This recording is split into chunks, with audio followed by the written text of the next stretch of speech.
ఆదిలాబాద్ రైతులందరికీ పేరు పేరున నమస్కారం. ఈరోజు కురిసినటువంటి వర్షం వల్ల జొన్న పంట తడిచినట్టు సమాచారం వస్తున్నది. కాబట్టి రైతులు కూడా ఎవరు కూడా మీరు ఆందోళన చెందవద్దు. ఒకసారి తను రైతు పండించిన పంట మార్కెట్ యార్డుకు అమ్మడానికి తీసుకొచ్చిన తర్వాత పూర్తిగా ప్రభుత్వం మీద బాధ్యత ఉంటుంది. కాబట్టి జొన్న పంట తడిసిపోయిందని దీన్ని ప్రభుత్వం కొనదని ఎవరు కూడా రైతులు ఆందోళన పడాల్సినటువంటి అవసరం లేదు. ఈరోజు వ్యవసాయ శాఖ మంత్రి గారికి ఫోన్లో కూడా మాట్లాడినా.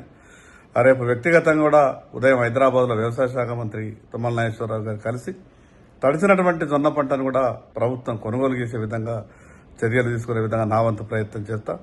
కాబట్టి రైతులు ఎవరు కూడా ఆందోళన చెందవద్దని, ఈ సమాచారాన్ని మీకు ఇవ్వాలన్నటువంటి ఉద్దేశంతోనే ఈ యొక్క వీడియో సందేశాన్ని పంపిస్తున్నా. ఇప్పటికే 85-90% కొనుగోలు జొన్నలు పూర్తయినాయి. ఇంకొక 10 నుంచి 15% మాత్రమే మిగిలింది. కాబట్టి ఎవరు ఏ రైతులు కూడా ఆందోళన చెందవద్దని, తడిసినటువంటి జొన్నలను కూడా ప్రభుత్వం కొనుగోలు చేసే విధంగా నా వంతు ప్రయత్నం చేస్తా. మరొక్కసారి అందరికీ పేరు పేరున నమస్కారం. జై జవాన్, జై కిసాన్.